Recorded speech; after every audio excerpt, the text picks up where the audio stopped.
Hello and welcome to Move the Line, presented by DraftKings Sportsbook. I'm Ryan Noonan, joined here, as always, by Connor Allen to unpack some thoughts around the NFL for Week 8. What's going on, Connor? Yeah, coming off another solid week. Also NBA product 2-0. Shout out Jake, crushing it there. It's good. Feels like things are aligning here. I think all of us won on the 4-4 side. I think each of us individually all had winning weeks for the first time all season, which feels good. Winning feels awesome. Hard to do what we're doing here. Really excited to get into Week 8, joined by a familiar face, a familiar voice.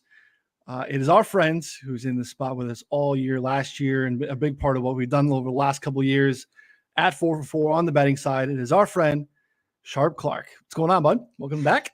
Good to have you. Thank you. Good to be back. This is officially my first media appearance of the season. So kind of crawling out of my cave of just working privately. So yeah, good to be here and I'm looking forward to it. There was a video you made a notebook homage, actually. Shout out to Week 7's guest, GRP Wins. You had your own iteration. It's the first time I got a look at that big old beautiful beard that you have going on. So I guess second media appearance after. Are you still tracking in the notebook? How's that going for you? No, just track the futures in the notebook. Everything else is in an Excel. And when you bet with a lot of volume, and you're getting a bunch of different small bets at different books, it really expands. And so I think I'm on row 890 of the season so far. So it's a lot of little bets. I think that would be a second notebook, unless you couldn't be double spacing. You'd have to be using maybe the backs of sheets. So I think Excel, Google Sheets, probably the right idea. Probably. Do you still write a lot of stuff by hand, Clark, at all? Because I know you were a lawyer. I cannot legitimately remember the last time I've written something on paper longer than a signature. Yeah, I mean, I do most of my work on paper. Oh my God, paper and pen, and and then I'll bet for tracking bets. It's always electronically, but for just working through issues like overperformance, underperformance, what happened. That stuff always happens on paper. Wow, I'm impressed. I'm not gonna lie, that's awesome. I'm new to the no paper thing. Actually, I think this is my first year where nothing is on paper. I used to I do the same thing, would track a little bit of notes. Now everything digital, electronic. So I understand it. Sometimes when you're it's the process of writing it down is it's a secondary step in actually knowing it, right? Versus seeing it, capturing the data, but then writing it down almost solidifies that as something that you now know to a different level. I don't know if that makes sense to listeners, but I think there's just that extra little added thing that comes with okay, I'm taking this information, I'm transferring it here, it's captured somewhere else, and now I feel that's actually something that I know it can call back to. Yeah, I also like revisiting it. So if I write down my thoughts before a game and I say, hey, here's what I think is going to happen, here's why, I watch the game and then grade it, and then I go back to that and I say, do I need to change my priors? That's the Bayesian moment, right? Of what needs to change, what needs to stay the same after the new evidence that we presented with. And I find that easier to do with writing because you can cross stuff out and move stuff around. Whereas with digital, it's a little bit more structured in how you can do that. So yeah, well, that makes sense. I want to remind folks before we get into things here, 2 episodes of Move the Line each week. This is again more sides and totals, more overall NFL discussions. If you want bets, player props, Friday, 3 p.m. Eastern, myself, Connor, John Hyslop, taking your questions, building milli parlays, just a lot of full-on degenerate stuff that we love to have on that show. Again, you can find it on YouTube, on 4for4 Bets YouTube channel, or Move the Line wherever you listen to podcasts. Wherever you're taking it in, subscribe, rate and review, thumbs up. All those things go a long way in helping support the show. We appreciate that greatly. If you want all the official plays, all the things that we're doing over at 4for4, you want access to the Discord where the NBA plays are coming along with all the other stuff that we have going on. Full access to 4 comes with a betting subscription. So anything that you want in terms of articles, tools, rankings, projections, you're playing, anything like that, all with the betting subscription, gets you in the Discord where all the official plays are. You can use our partners.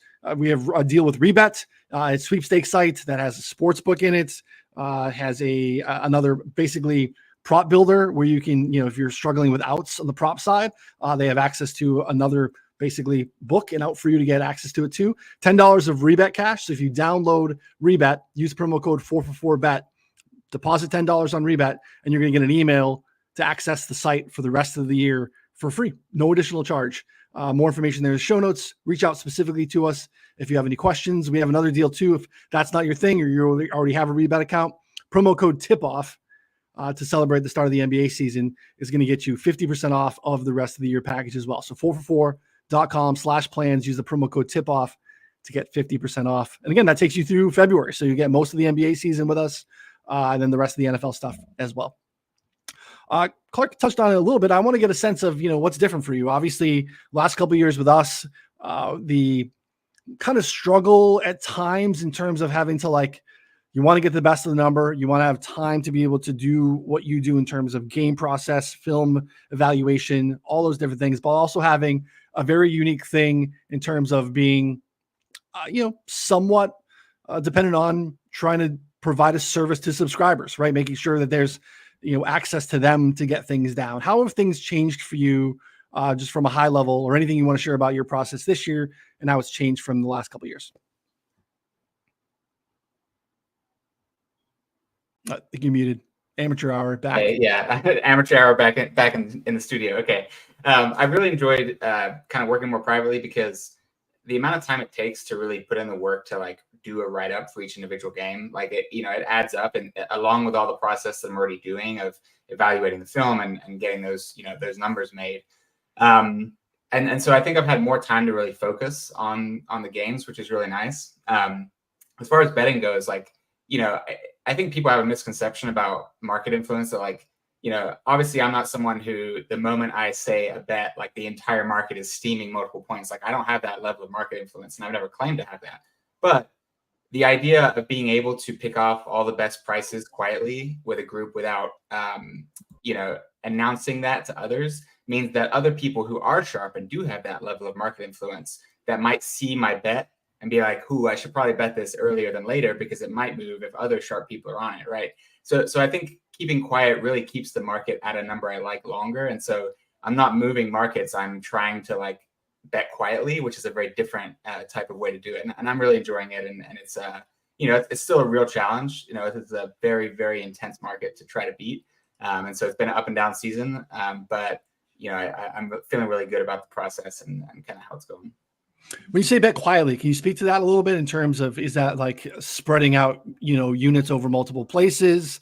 Is that just when you enter the market, or kind of speak to what that means to you? Yeah. So obviously the books taking the biggest bets on NFL sides, if you bet the limit at those books, they're going to move the line. Now, whether or not they keep the line moved depends on how much they respect your action, as a bettor, right? Some random account that loses bets the limit, they're going to auto move, and then the trader's going to look at it and be like, yeah, we don't care about this guy's opinion, move it back. But sometimes when you max bet, they're going to be like, oh yeah, this guy's sharp, let's keep it, or whatever. And so there's a process there that you want to avoid if you're trying to get as much down with different books as possible, where you don't want to trigger any of those auto movers. You don't want to trigger any traders to be looking at the bet as a sharp bet. So it's a little bit more of a slow process. You don't want to bet limits. You don't want to call attention to yourself. And I think that's kind of a different way of doing it. Yeah, for sure. Love that. I think that's really interesting. Yeah. And then the write-up thing is a real thing. Sometimes we'll be I'm running projections for tackles, and it's telling me that it's a plus EV bet. It's I just want to put in the chat, hey, let's bet this. But then it's cultivating 2 to 3 paragraphs on why it's a good play, something that needs to live in an article on the site. Something that, some people enjoy the process. Some people don't even read those. It's man, I could probably have more volume, especially on Sunday morning, if I didn't have to churn out, solid couple of paragraphs. And again, unique experience to us on the content side, but I think it is part of it too. Sometimes just this is an EV bet. This is a bad number. My number is way different.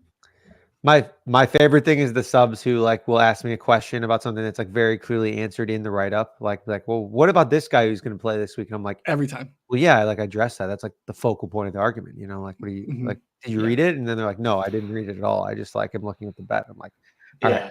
Well, also it's people enjoy it.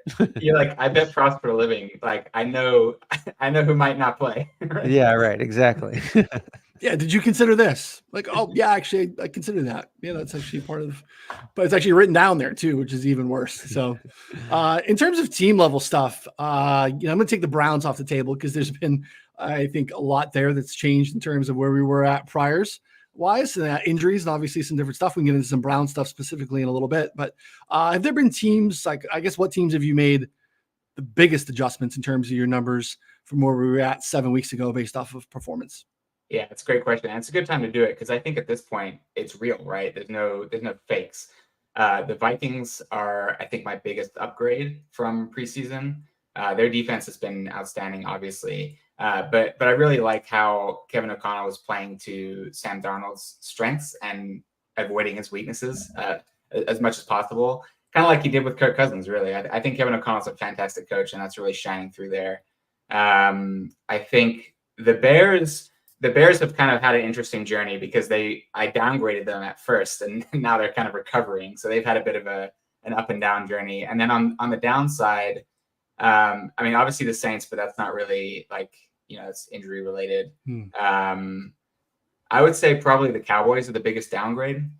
And we can talk about them some more, but their offense, their offense has always been a little bit matchup specific, and they faced some tough defenses, to be fair, but like complete no-show on offense against the Lions. And it's not like the Lions have such an elite defense that, you could predict that Dak's going to struggle there. Like the Cowboys offense has struggled basically every game, and their defense has been a sieve. Even when they had Micah Parsons and Lawrence playing, they were getting, chewed apart by teams that are not, blow out of the water offenses. So I think on both sides of the ball, the Cowboys are significantly downgraded from where I had them. And I was low on them just to start the year, and I've downgraded them further as the season's gone on.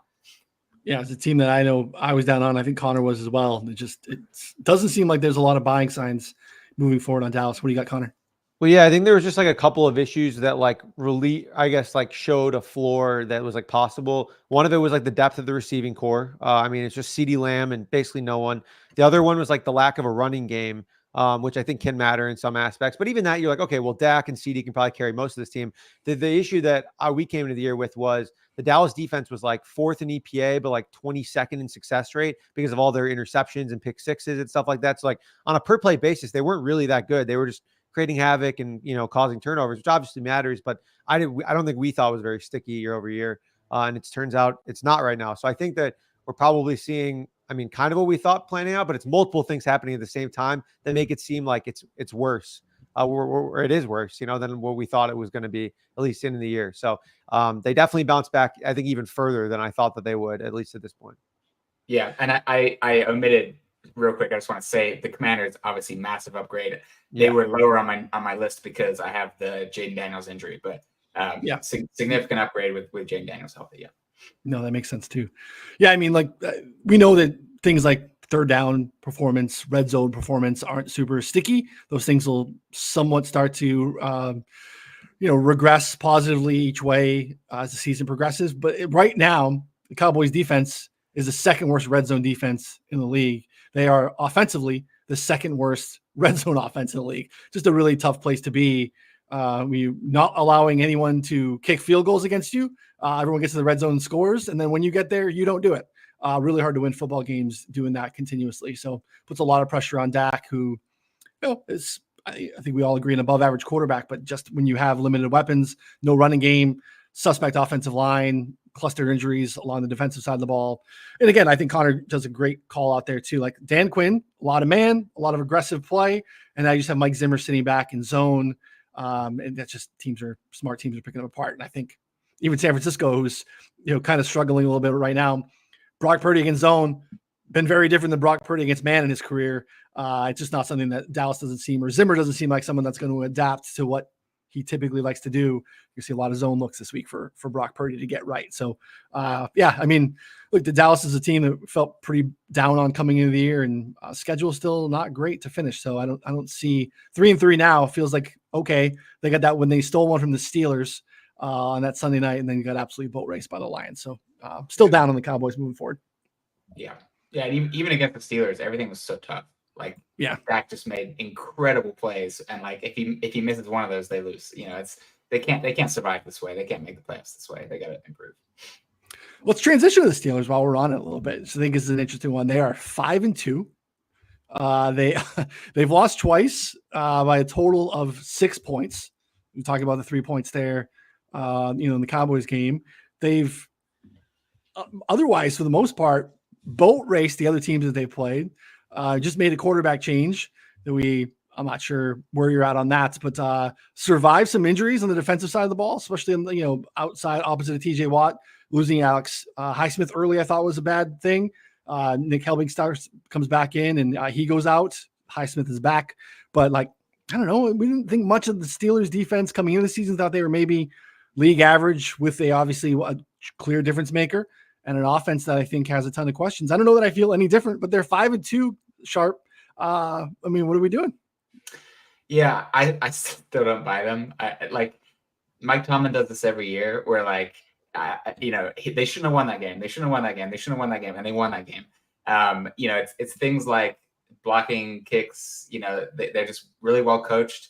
But like, even beyond that, it's things that you can't possibly attribute to coaching. Like, in that Sunday night game, you have the Jets in a pretty good position, second half. Aaron Rodgers hits Garrett Wilson down the sideline. Beautiful, beautiful pass in stride.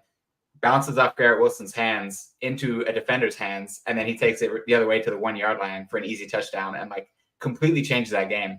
And then when Steelers have the ball, Russell Wilson underthrows Pickens and hits the defender in the back of the helmet. It somehow like bounces up off the top of the helmet into Pickens's area where he makes a juggling catch. And, these types of plays, like, I don't care how well coached you are, like that's just not sustainable. And so, the Steelers have played Atlanta in Kirk Cousins' first game, Denver in Bo Nix's second game, the Chargers with all kinds of injuries. Herbert didn't even finish that game. The Colts, the Cowboys, who we've talked about, the Raiders, and the Jets. Not really a murderer's row. After the bye, they go Washington, Baltimore, Cleveland, Cincinnati, Cleveland, Philadelphia, Baltimore, Kansas City, Cincinnati. So I think they're going to have to actually get better in order to win, close to half of those games. And I don't really see how they get that much better because neither Russell Wilson nor Justin Fields is particularly inspiring to me as a quarterback. I think we got a sort of a top 10% outcome out of Russell Wilson in his first game, and that's going to quell the doubters for a little bit, but we're going to have a game soon where he just misses open guys, takes too many sacks, and then Justin Fields is going to be like, why are we not starting Justin Fields? I don't think that controversy is over. So I'm not particularly high on the Steelers. That said, they've got 5 wins, and the AFC is sort of vulnerable this year, so they could sneak into the playoffs as like a 6 or 7 seed maybe, and just make for an ugly wild card game. Plus 210 right now to miss the playoffs. Caesars with the best price. And as you said, like they got the Giants this week, 6.5 point favorites at home. And then there's the 2 Browns games. Otherwise, pretty daunting stretch to finish with obviously lots of questions that remain there. So I'm kind of with you there. I don't know if it's something I'm rushing to bet, but it's going to be one of those games, the early Saturday game that you're like, oh man, like Steelers are in the playoffs. Like, yeah, I don't know.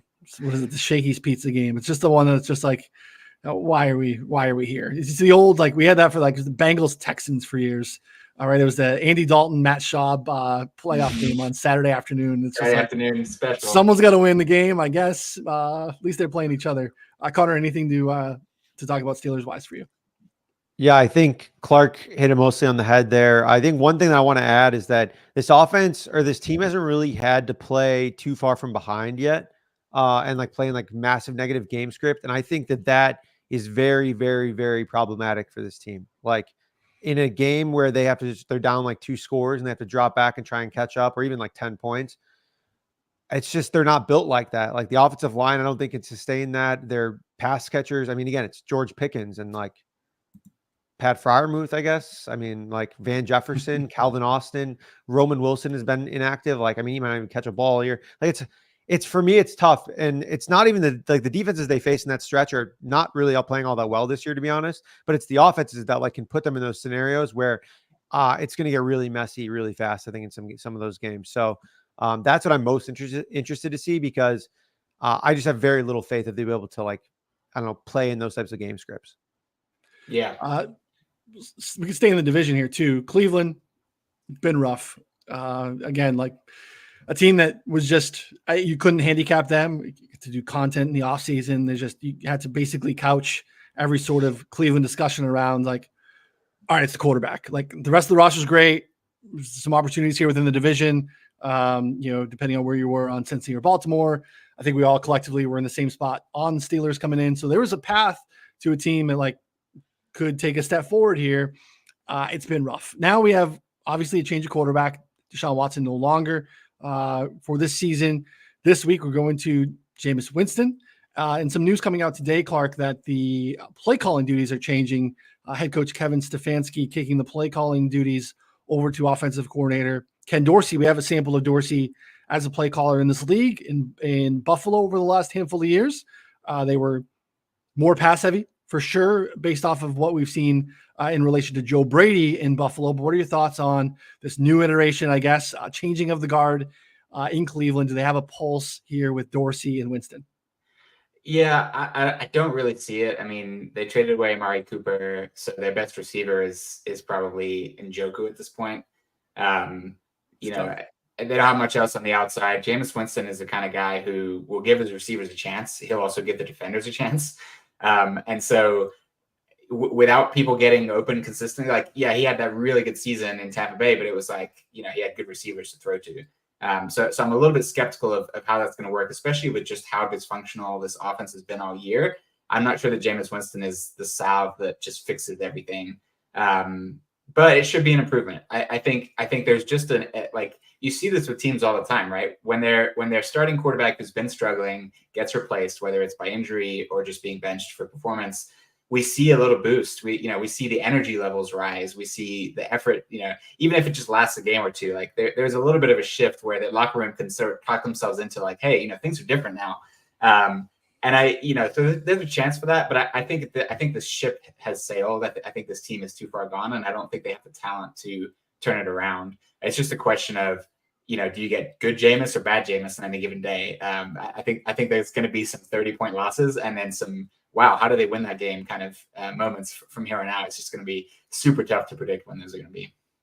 It's hard to think of it because Baltimore is a buzzsaw right now, Connor, but they've already given one of those out this season. They were lost at home to the Raiders. They've historically had those like just what the heck just happened here games historically at times. I don't know if this is the week, but we could see some YOLO balls. The Ravens giving up a lot of explosives this season. What are your thoughts on this change in Cleveland? This matchup is really interesting. I'm not going to lie. I started writing this up, and I don't know if it's like, I think Clark brought up a good point. Like, I don't know if Jameis really affects the win-loss column, but the amount of fun that we're going to have watching is going to be through the roof. The offense is going to be able to score sometimes, but he just might throw 2 or 3 interceptions or pick sixes on the way to doing it. But that's way, way better than what we've seen, which is Deshaun Watson just spraying the ball, being late on everything, not going through his reads, running too much when he shouldn't. Like, it's been a complete disaster. You brought up Ken Dorsey being a little bit more pass heavy. 2022 is OC, he was 6% pass rate over expectation. When 2023 weeks 1 through 10, when he was OC, 5% pass rate over expectation. Now this week, obviously Jameis Winston, and they get to play against the Ravens team that's a lot. And I think Marlon Humphrey's banged up. It looks like. I don't know if he'll play, to be honest. Today, recording on a Wednesday. So yeah, I'm interested. I mean, again, I think it's at 9 right now for this game. Like, I don't know if I really want to play that, but I'm interested in props for sure. I'm going to have, I messaged our chat today. I'm going to be betting alts on Jameis Winston, no matter what the number is. I mean, he could easily throw for like 350 to 400 here, and you'll still be getting good odds on that. So I'm excited. We don't know who's in the receiving end of that per se at the moment. We have no idea. Cedric Tillman. I think Jerry Jeudy sucks too. That's the issue. It's like, I'm down on Jeudy.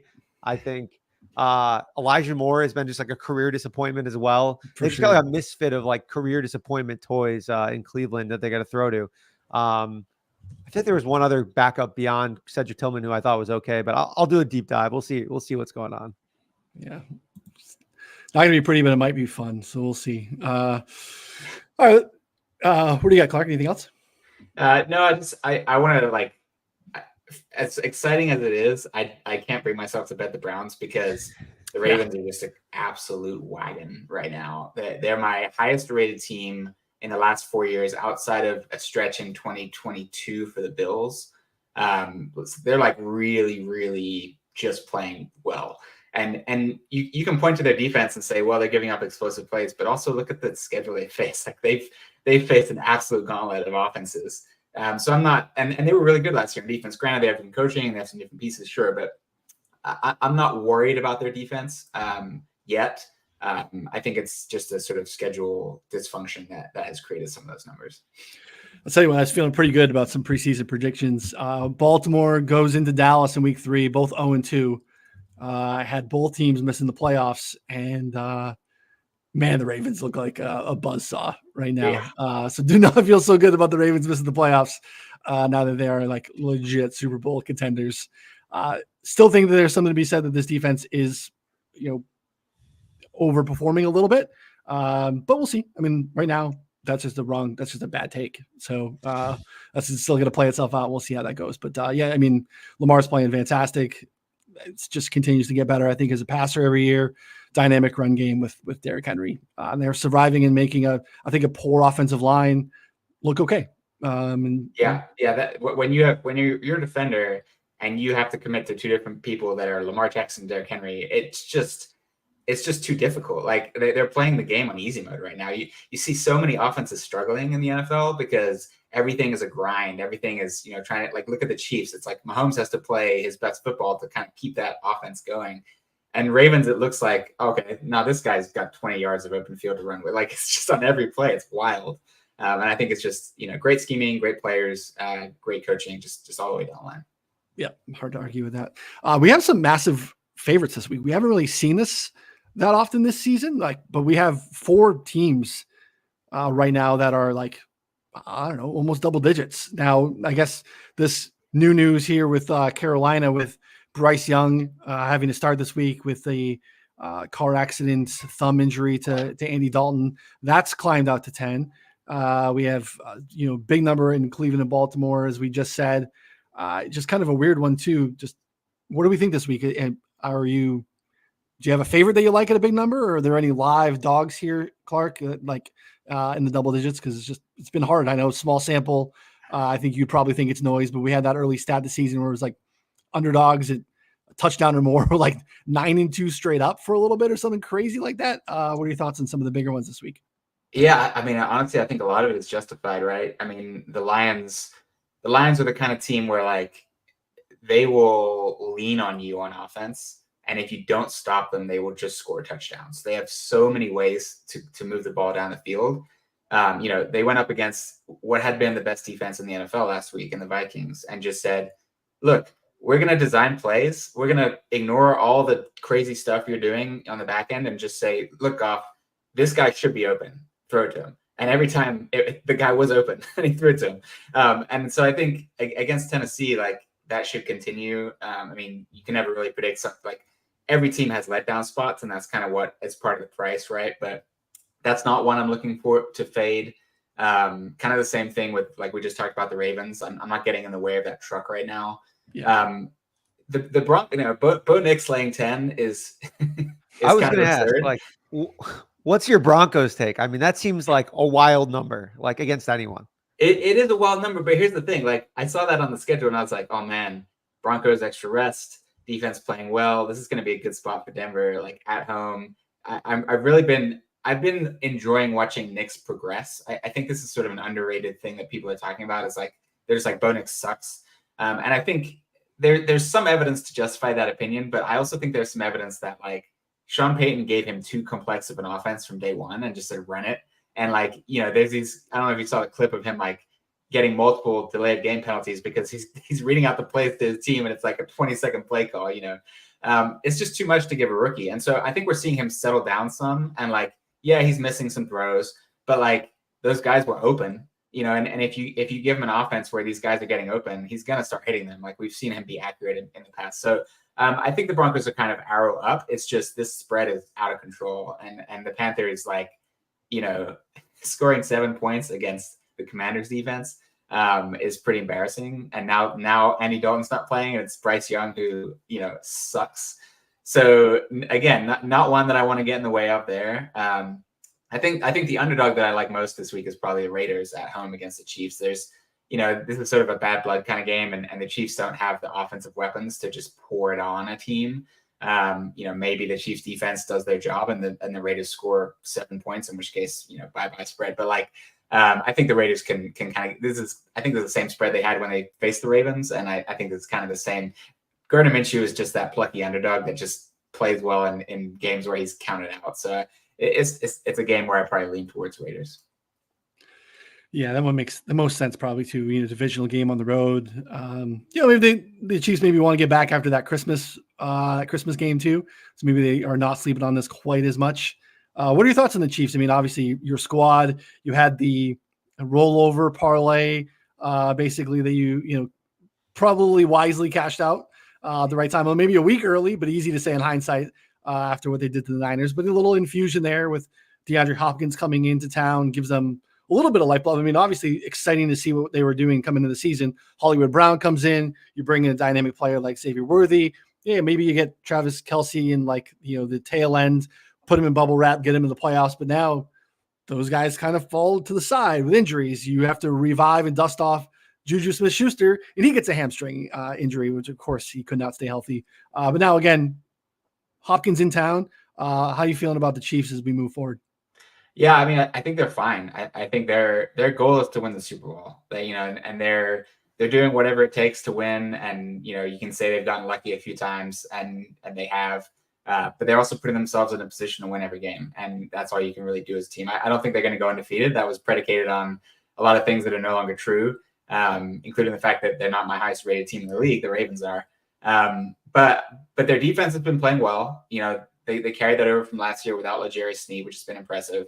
And I think they're trying to find what works and gear up for a playoff run. Like, I think their perspective on the season is just different. Like, they don't care about the regular season.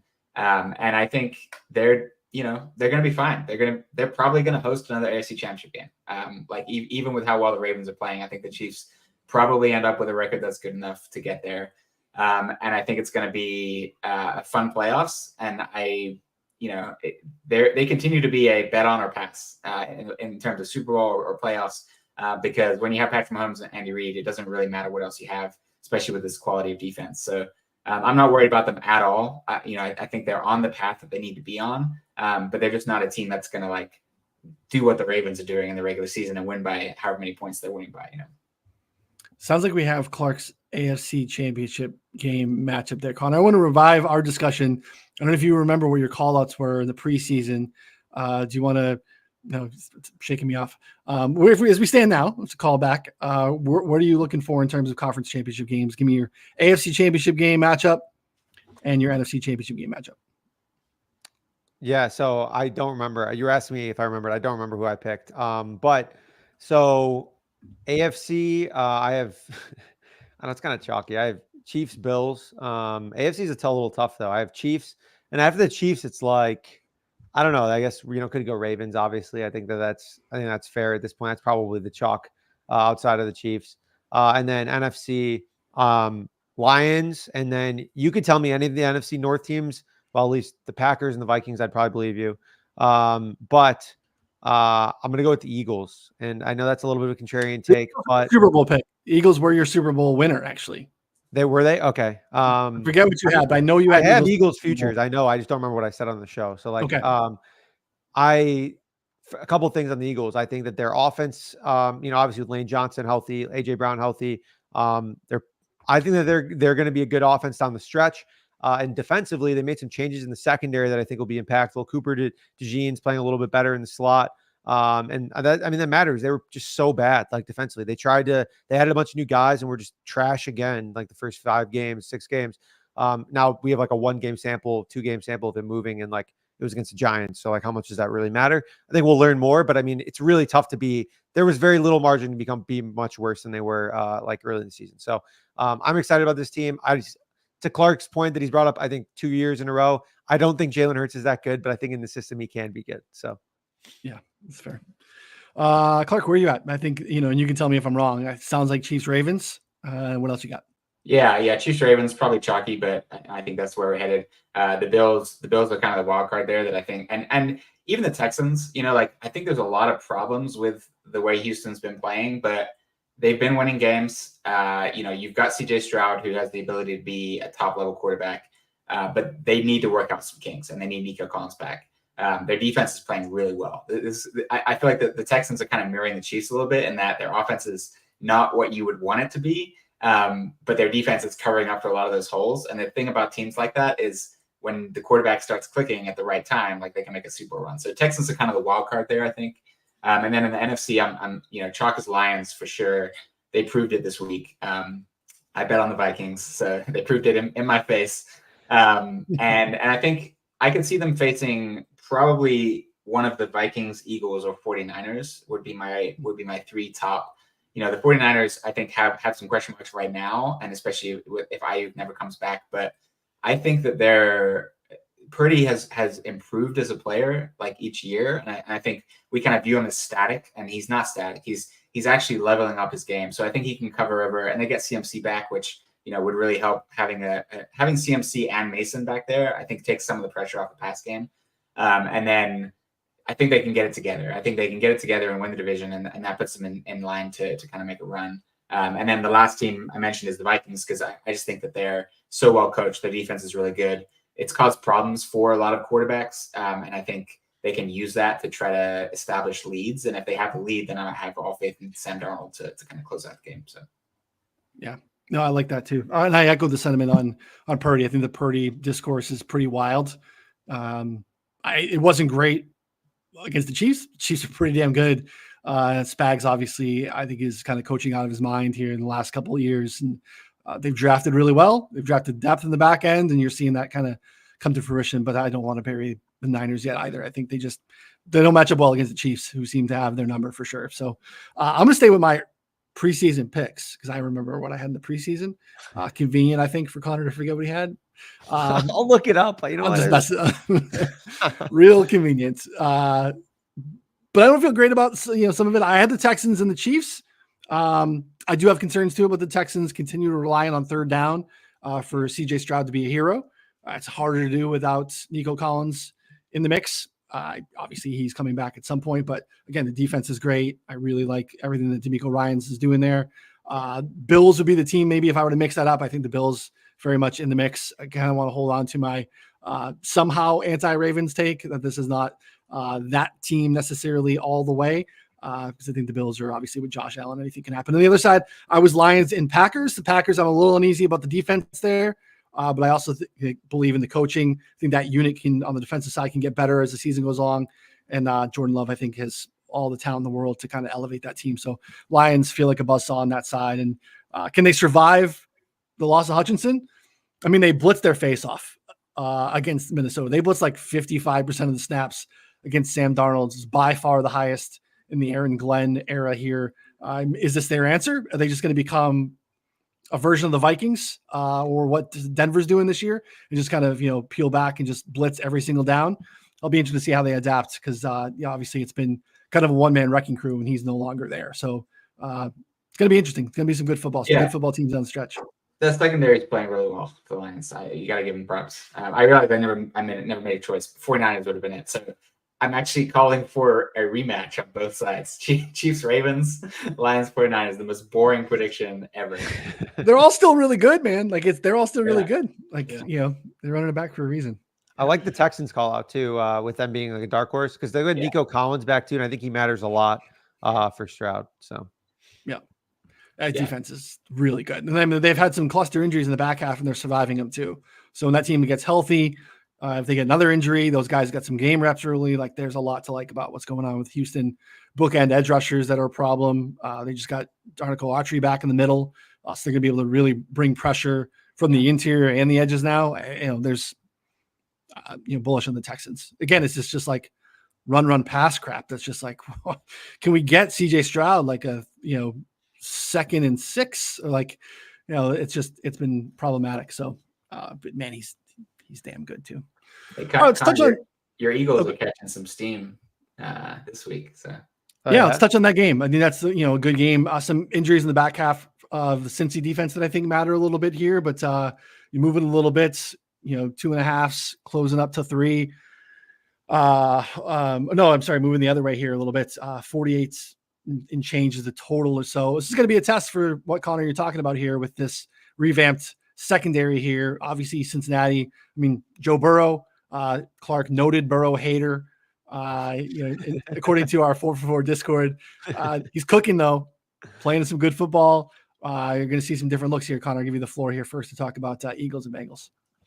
Yeah, I think I laid it out initially there, kind of with what I like from this Eagles offense. the reality is, I mean, this Bengals defense just hasn't played well at all. And when you look at this Eagles team, I think when they function best, they're able to run the ball, and the passing game, works as a function of the running game.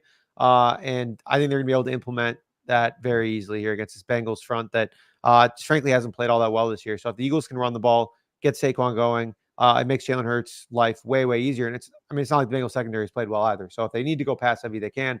I think they're going to go run heavy, or a little bit run heavy, and pass the ball as well. And then defensively, I'm anticipating a better performance.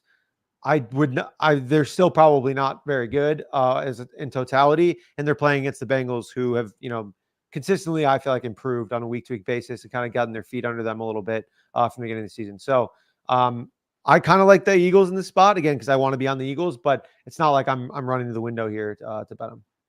Clark, where are you at in this one? Going to be a good one, I think. Yeah, I got in on the Eagles early at 2.5. Nice. It might bounce back up there. I don't know. This is kind of a game where I think there'll be some real fights, but I think the Eagles are still a good team. Fundamentally, like you can talk about the dysfunction. You can talk about, I hate the head coach Sirianni. Oh, yeah. I just don't like his attitude. You can talk about the sort of play calling issues, and Jalen Hurts struggles with the blitz and doesn't really have a lot of adaptability in the pocket. All those things are issues, but they've been issues for several years. And all the Eagles do is move the ball down the field and generally score touchdowns. Their defense is playing better this year than it did last year by a pretty good margin. And Saquon Barkley makes a huge difference. Like having a running back of his quality behind an offensive line, even without Mailata, they handle the Giants defensive line fairly well. And the Giants defensive line has been playing well. Granted, they didn't have Thibodeau, but still, I'm not overly concerned about this offense or defense. And I think the Bengals are a team that I don't really have a good explanation for why they're struggling the last few weeks. Joe Burrow is, he has good games and bad games. The defense, I think, getting some guys back on defensive line is important, but the gap they have to close from how bad they were, I think is just too big for those guys to close. And so I think this is a game where the Eagles have an advantage in the trenches. I think that's going to carry them, whereas the Bengals have an advantage at quarterback. I think that advantage isn't going to be realized because of losing in the trenches, basically. I think it could be another heavy Saquon game here, very much for the way these teams match up. What's interesting, Cincinnati, the questions, their offensive line have done a great job keeping Burrow clean this season. And so I think that's going to be kind of impactful here. Cincinnati doesn't do a great job. It's a one-man pressure wrecking crew. It's basically Trey Hendrickson, and no one else is even kind of getting home. The problem is the Cincinnati in the back half is, I think, in trouble here with injuries to Geno Stone and Von Bell at safety. So since he's done a great job in limiting big plays, that can also be opponent driven. And at the same time, Philly puts a lot of pressure on you to be able to, slow down AJ Brown. So I want to feel better about this side here, and the Eagle side specifically. If I get injury news, if some of these injuries are happening on the Cincy side, then I definitely think the Eagles are the side. Another interesting one: Buffalo's on the road in Seattle. This is 3 basically across the board on the Buffalo side. 46.5, 47 is the total here. This is interesting. We've had some struggles. Josh Allen struggles historically against the Ravens. We heard that a couple weeks ago when the Ravens gave them fits. Well, some of that is, the head coach is now in Seattle. Do they have the dogs to execute it? I think a healthy version of Seattle's defense can. They just haven't been healthy for very much of the season. Now they make a trade at linebacker. So that actually, I think, complicates things this week because you probably have to put in rookies and backups before you kind of, bring in some of the new guys. So Clark, what do you think here? Buffalo on the road against Seattle. Yeah, tough to decipher with all the injuries. DK Metcalf may play this week. Yeah. He's been huge for their passing game. I think Tyler Lockett and JSN are both very good role players, but DK Metcalf has been the alpha and it's been clear. So I think without him in the lineup, that really changes this offense. Geno Smith is, making plays, but a lot of them are DK Metcalf. And then on defense, like you said, how do you make sense of this defense that went through a stretch where they had, 4 starting defensive linemen out, and then they all got back, and then they went through, 3+ defensive backs out. So we haven't seen this defense really come together and be full strength. We know Mike McDonald can scheme up a good defense, but have their failures been they just don't have the talent, or are they just not healthy? And I don't know what the answer to that question is because we haven't got any evidence of it. So this is kind of one where I'm trying to make my way through the injury report. Seattle caught some money today, which might indicate some optimism for some of those players. And I think if fully healthy, I think making them a full 3-point home dog is pretty generous, but I have my doubts as to whether or not they're going to be fully healthy. So it's hands off, read the injury reports, pay attention to the news, and react. Yeah, Rayshon Jenkins is out. Connor Rick Woolen's been really good this season when he's played. But Clark kind of highlighted it. We just never had the front and the back end of the defense healthy at the same time outside of basically like week 1, week 2, and they were awesome. So what are your thoughts here on Bills Seahawks? Yeah, these are not the type of things that I bet something that's minus 110 on, right? Like this is just like, I'm not doing that because I think you guys laid it out well. Like they played pretty well the first 2 games, then we're literally like the worst defense in the league for like 3 games or 2 games, and then played really well against the Falcons last week. And I thought again, not even full health, just played way better. So now I think they'll be able to run the ball against the Bills. So I think Kenneth Walker could have a bigger game there and help alleviate some of the concerns with DK Metcalf. But like Clark said, like without DK Metcalf, I just don't think that Tyler Lockett or JSN are good enough to consistently move the ball with. Seattle has been like one of the league leaders in pass rate over expectation with Ryan Grubb this season pretty consistently. So like, I don't think that that's enough. So for me, it's enough to stay off of the Seahawks. But I think I am long-term bullish on them as long as they can just get some guys healthy. Like I want to be excited about them. They've shown flashes of being fun offensively and playing good defense, but it's just never been at the same time. I think this team was going to be who I thought they were going to be if they stayed healthy, and it just didn't happen. And now it's getting rough on the offensive side too, which is just tough. So yeah, and you got to give the Bills some credit for what they're doing. Like last week against the Titans, they were down, I think it was 10-0. They started off really slow, and they just they didn't abandon their game. They just kept doing what they do. They moved the ball down the field. They had some chunk plays, scored touchdowns, and then all of a sudden they completely blow out the Titans. And I think that's kind of a testament to a good team is how they handle those kinds of situations. Like we saw the Ravens also got down against the Bucks to start that game. Yeah. And we saw them just come back and just no sweat by the end, right? Like those are the kind of wins that really convinced me that the team is next level good. So I think there's a good chance that the Bills are a little bit out of the Seahawks class, but they're also 3-point road favorites, which is a big number on the road. So yeah, I love too that like the end of the game or towards the end of the game with the Bills, like instead of just like trying to sit on their I think it was like 10-point lead or 7-point lead, they were like aggressively passing to try and make sure that they did not lose that game, which to me I thought was cool because a lot of these teams like play to not lose. They were playing to win, and I like that. And especially the addition of Amari Cooper, I think like this guy didn't even know like any of the routes. Like, I mean, there was the clip of Keon Coleman telling him where to run mid play when he caught the touchdown. I think he's a huge addition for them. They need a guy who can separate and get open. Shakir can kind of do that sometimes. Keon Coleman can't separate for his life. I mean, that it's like, and Dalton Kincaid, I think is fine in the middle like space, but again, you can't really run an offense through a tight end most of the time. So like, I think they have a lot of good ancillary pieces, and Amari Cooper can kind of be that like, maybe not true alpha, but like a good, number one piece, I think, for this offense. Yeah, I mean, I'm squarely on Amari Cooper, still really good at football. Like, I think a lot of what we saw earlier this season was definitely quarterback based. Same thing tail end of last year. I think this might not be like prime young Amari Cooper, but like he's still good. There's still a lot of tread left on the tire, and giving him to Josh Allen, I think is going to be pretty exciting down the stretch. I wanted to talk about Bears and Commanders. Still on the board here. Bears 2.5-point road favorite. That tells me the markets feel pretty confident that this is not going to be Jaden Daniels. I feel like in a different life, these would never be on the board early in the week. And they just are all the time now. Clark, what are your thoughts on, I guess, this matchup and that overall, that takeaway? Like these just be off the board in terms of like a market moving quarterback playing or not playing. Yeah, I mean, I don't have any experience on the bookmaking side, but my suspicion is that they'll keep this open for lower limits in the hopes that anyone who has any kind of real news will bet it, right? And so they're fishing for information, and 2.5 is a line that says, hey, if you find confirmation that Jaden Daniels is out, bet this 2.5 up to a 3. And if you find, confirmation that he's going to play, like bet the Commanders to be at least pick them, probably favorites in this game. And I think that's kind of what's happening. So you're not going to get a huge bet down, but if you have that information, go for it. I'm hands off this game. I think even if they make the announcement, I don't know that I can bet it. I have so many conflicting angles on this game, and I've been really terrible at predicting Bears games. I made some money fading them early because I was like, wow, Caleb Williams isn't ready, and then he just kind of like ascended very quickly, and my model was not keeping up with the pace that he was ascending.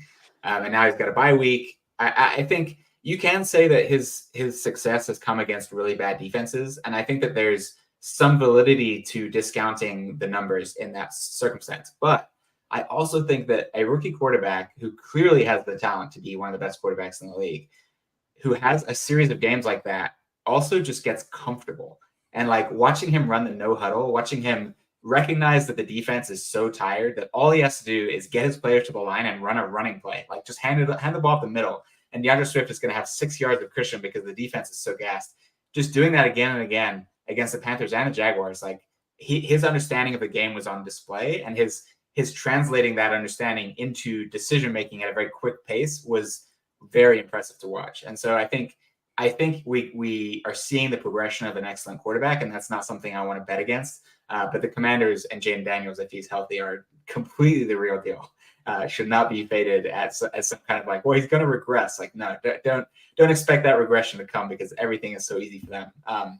So this is just a game I'm excited to watch as a fan. Hopefully, Jaden Daniels plays and it's all fun. If not, the Bears should be able to take care of business. Yeah, I don't think Clark's really understanding it, Connor. I mean, I do think that they wouldn't say like it's the end all be all in terms of how he was going to be in terms of projecting him as a pro, but this is such a pivotal confidence building stretch for Caleb after the slow start. And we saw it coming, right? It was just like, look, there's a 6-game stretch of defenses that are coming up here. And it becomes concerning if he can't get it going at some point here, but it happened right away. He did it right away against the bad teams. And yes, you can't argue that it hasn't been against the bad defenses, and it continues. Commanders are not a good defense, despite the fact that they've been competitive because their offense continues to push them forward. They've been better, and I think you get Dan Quinn, fresh looks. I think they've been better than we expect. Still, secondary has some questions. They still got the Cardinals coming up. They got some other soft ones still to come on the Bears side. Should we jump at the 2.5 if it looks like Jaden Daniels is not in this game? Yeah, I mean, if Jaden Daniels doesn't play, I'm not even a sides and totals guy. I'll probably take a little bit of Bears 2.5 and I'll just pick off something stale, and find it. I think I agree with everything you guys are saying. Like Caleb he's getting better each week. And like, that's just like obvious, even from like not even like a opponent standpoint. It's just like very clear. He's going through reads faster. He's making better decisions. Like he's more accurate with things that are open. He was missing open throws all the time the first like 2-3 weeks. Like there was like, and those are things that like were obviously fixable. And then beyond that, he was making quicker decisions and better decisions. So like all those things he's becoming more comfortable with. Again, another good matchup here. I expect the offense to have a ton of success on the ground or through the air. Obviously, this Commanders offense, I think, is very, very good. This is what I tweeted out. I'm getting blasted for as we're recording. So I said the Commanders have not faced a single defense in the top half of the league in EPA per play so far. And it's the Bucks 22nd, Giants 21st, Bengals 24th, Cardinals 29th, Browns 17th, Ravens 27th, Panthers 31st. Some of those defenses have good like sections about them, and like the Ravens are a really good run defense. The Browns, I think, are probably better than 17th healthy, but they haven't really been playing like it. All the rest are really bad defenses. But that doesn't mean that like Jaden Daniels is still awesome. He's still playing really well. The offense is playing well. It just has come against terrible opponents, just like the Bears have. So I tweeted that out. I knew I was fishing a little bit. I was going to catch some hate, but it's just the stats, right? Like, nothing hurts there. Well, what if you take out the Washington game though for those defenses? Well, that's the question, is if you take out the Washington game. I can do that, but do you think any of those defenses are good, like without the Washington game? So I have the Ravens ranked 12th, Browns 13th, and Giants 14th on defense. So there's no like, defenses that are blowing one out of the water, but like there's some decent defense, especially when the Giants had Thibodeau healthy. And when Drew Phillips is on the field, Connor, your boy Drew Phillips. Love Drew Phillips. That's like my MVP. I might buy a Drew Phillips jersey if he keeps like getting these slot wide receiver unders. I mean, this is like been just printing money on fading guys facing Drew Phillips. Yeah, I think we thought the Giants defense would be bad, but I think they've been pretty good. The Bucks have dealt with a bunch of injuries that they didn't have when they faced, Washington. some of these, the Browns, what can you really make of their defense with how poorly their offense is playing on the field all the time? Ravens, again, we've gone through their schedule. It's ridiculous. And then Panthers, obviously they're terrible, but Jaden Daniels didn't play that game much. So I think a case can be made that they've faced a relatively easy schedule, but it's not so much that it's discounting the quality of offense they're putting on the field, in my opinion. Yeah, that's fair. Where do you have the Bears defense, just out of curiosity? Oh, number 2. Okay. So I think that was kind of more of my point, was like, these are all, I would say, average for the most part to good defenses, like average to bad defenses for the most part. And then I think the Bears defense is good. I think that was kind of like my overarching Yeah, point. right. They've never They're faced like anyone like fringe this. I'll give you that. top 5 defense for the most part, and a lot of when fully healthy. They're not even fully healthy either, I guess, right now. Looks like Kyler Gordon didn't practice again, and Jaquan Brisker. So and those guys matter, right? I mean, we saw them. They struggled a little bit in the secondary and in their last game before the bye. So, last game I wanted to touch on here, and then you guys can touch on anything else you wanted to, is we have the return of Tua here. It looks like, as of now, hosting the Cardinals here, Miami, 3.5-point favorites, 46.5 is the total. Clark, what are your thoughts on the Tua situation? What to make of the Dolphins moving forward? The back half of the schedule for Miami is just a gauntlet for them if they're going to have a shot. So they have a little bit of a path here with some winnable games, but it still looks like a path forward to the playoffs is going to be tough for Miami. But what about this week? Yeah, I mean, first of all, the betting markets indicate that Tua is definitely playing, because laying 3.5. If you Skyler, I mean, it's not Tyler Huntley. Yeah, it's Tyler Huntley's injured, right? So it's not even. I don't even know who it is if Tua doesn't play at this point. So Tua's playing. The question is, right?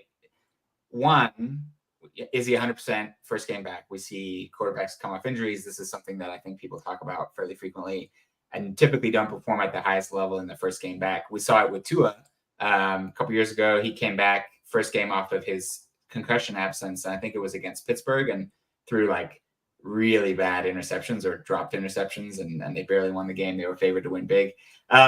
So there's some of that, but I have some broader concerns about Tua and this offense. Like they kind of fell down the stretch of last year and didn't play well, in their last few games. Granted, they were dealing with some injuries, but they just weren't clicking on offense. And when you have an offense that is reliant on scheme, basically, like their offensive line is not good. They rely on Tua processing information so quickly, and that offense moving everyone around to create open space, and him just pulling the trigger and firing. He does that better than anyone in the league. But when you're relying on that, and defenses have enough tape, they can start to kind of close those routes down. And that's what I worry about. They came out this year and they didn't really play well on offense against the Jags. They had 2 big plays. That was it. We now know the Jags defense is not good. In game 2 against the Bills, they were terrible even before Tua got hurt. So we've got 2 games, coming into the year with some skepticism, coming out of the gate poorly. I'm not convinced that the offense is going to just bounce right back to what we're used to. Like, I think there's some permanent problems here. And the level of play that they had without Tua was so bad that you'd have to make Tua such a massive upgrade over these backup quarterbacks to justify rating them as one of the league's top offenses. And I don't think we're there yet. So I have some concerns about the offense both this week and moving forward. But the market doesn't seem to be that concerned, because, laying 3.5, 3 against a pretty decent Cardinals team is a vote of confidence by the market. Connor, you have the Tua tramp stamp on your lower back. You've been an original Tua member from the jump. What are your thoughts on Clark's take and the Tua return? Yeah, we as Tua we willed Tua back from the grave for the 4th time. Resurrected him. I mean, I truly don't even know how this guy's still playing at this point. I guess we talked about it last time. Like, it wouldn't surprise me if he does play, but like, he shouldn't play. I think that's my take. I mean, he's just a competitor, loves football. This is his life, so I get it. From that standpoint, obviously we're worried about his health just because the guy just can't stay healthy. But I mean, it was very clear, like, the timing and accuracy that he has in like the short to intermediate areas is so important to this offense that no one else can even come close that they have on their roster, or like that is available right now. Like, there are quarterbacks obviously in the league who can do what he does and probably better, but they don't have access to those guys. And they're, like Clark said, their offensive line sucks. They don't really have a reliable running game. And I I don't know, Mike McDaniel / the quarterbacks weren't able to get the ball to Tyreek and Tua or Tyreek and Waddle enough like in space. And so I would probably not have this at 3.5. I thought that was a little bit steep. I think 3 is about right. But I don't know. It's for me, it's like I think the 2 is probably going to be back and probably be fine. And it wouldn't surprise me to see this offense like playing, league average or above for basically the rest of the season at this point. Yeah. So just not a big believer in the Cardinals, but I also definitely want to see it first on Miami. And it looks like, there's some 3.5s that are, could be moving back to 3. So it depends on what that action looks like here soon too. Any other games you wanted to highlight, Clark, before we let you go? No, I don't think so. Lots of injury news to work through this week. Yeah. So many of these games and stuff. As you remember, the beauty of doing this on a Wednesday is we have limited information for sure, but context definitely matters. But we appreciate you joining us. As always, wish you continued success. I want to thank you for your role in driving success that we had together at 4-4. We miss you. I know you're still chiming in. You're in the Discord and you pop and show your face occasionally, but what you've done in your referral with Hunter, who's coming off of a great week. Was he 5-1 last week? Yeah. Great week for Hunter. Great dude, and putting out some good stuff. So I'm excited for Hunter to keep rolling. But continued success. Wish you the best of luck, buddy. Yeah. Thanks, guys. All right, come back. Before you take off, make sure you subscribe so you can come back and watch Connor, John Highslop, and myself talk props on Friday. Subscribe. Take advantage. 4-4 bets. Go to 4for4.com/plans. You promo code TIPOFF. Join us. You're going to want to see what those ladder prices look like when Connor starts banging those Jameis Winston overs this week. So for Clark and Connor, I'm Ryan. We'll see y'all next time. Thanks, everybody.